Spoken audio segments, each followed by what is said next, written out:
অন্যায় হলে, ডিসঅনেস্টি হলে অবশ্যই কথা বলা উচিত।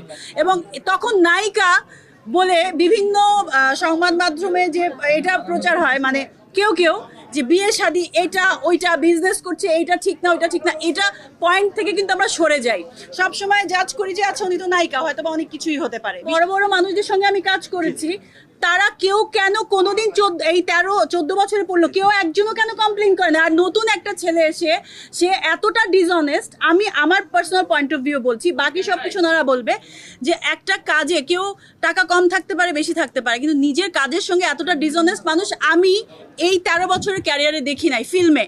যে ছেলেমেয়েরা গ্রাম থেকে এসে উঠে আসে নিজের চেষ্টায় নিজে কিছু করে, সো আমি তাদেরকে রেসপেক্ট করি। আর যাদের বাবার টাকা নিয়ে ফুটানি দেখায় আমার ওদেরকে পছন্দ না, ঠিক আছে? কারণ আমি আমার নিজের চেষ্টায় এত দূর আসছি, অনেক সাপোর্ট দিয়েছি।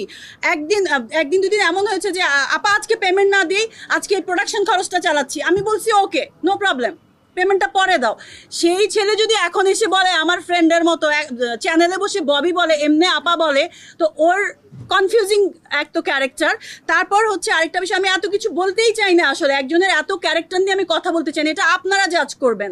আমার সঙ্গে ডিল ছিল 8 লাখ টাকার, তারপরে ও বলছে যে প্রডিউসার টাকা দিচ্ছে না, পরে এখন জানতে পারলাম প্রডিউসার থেকে সে আসলে সব টাকা নিয়ে গেছে। নারী আন্দোলন আর ফেমিনিস্ট এইসব নিয়ে না, সবাই মিলেই হচ্ছে একটা শক্তি, নারী পুরুষ সবাই দরকার সব জায়গায়।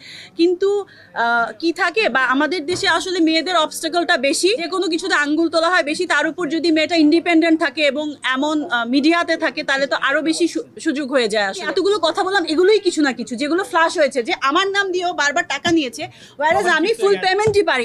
আমার নাম দিয়ে বলেছে যে ও আইটেম গান করতে চাচ্ছে না, আপা আইটেম গান করবেন, আমি কেন করব না? আমি যদি এই ক্যারেক্টারে আইটেম গান ডিমান্ড করে আমি কেন করব না? তাহলে তো আমি প্রফেশনাল আর্টিস্ট মানে কিভাবে হলাম, এবং এতগুলো ছবি শেষ করলাম কি করে? আমার নাম ভেঙে ভেঙে আরেকজনের থেকে টাকা নিয়ে করবে যে সিনেমার জন্য আমি এক্সট্রা দিচ্ছি, আমি শ্যুট করতে এক্সট্রা পেমেন্ট নিচ্ছি, পেমেন্টের বাইরেও।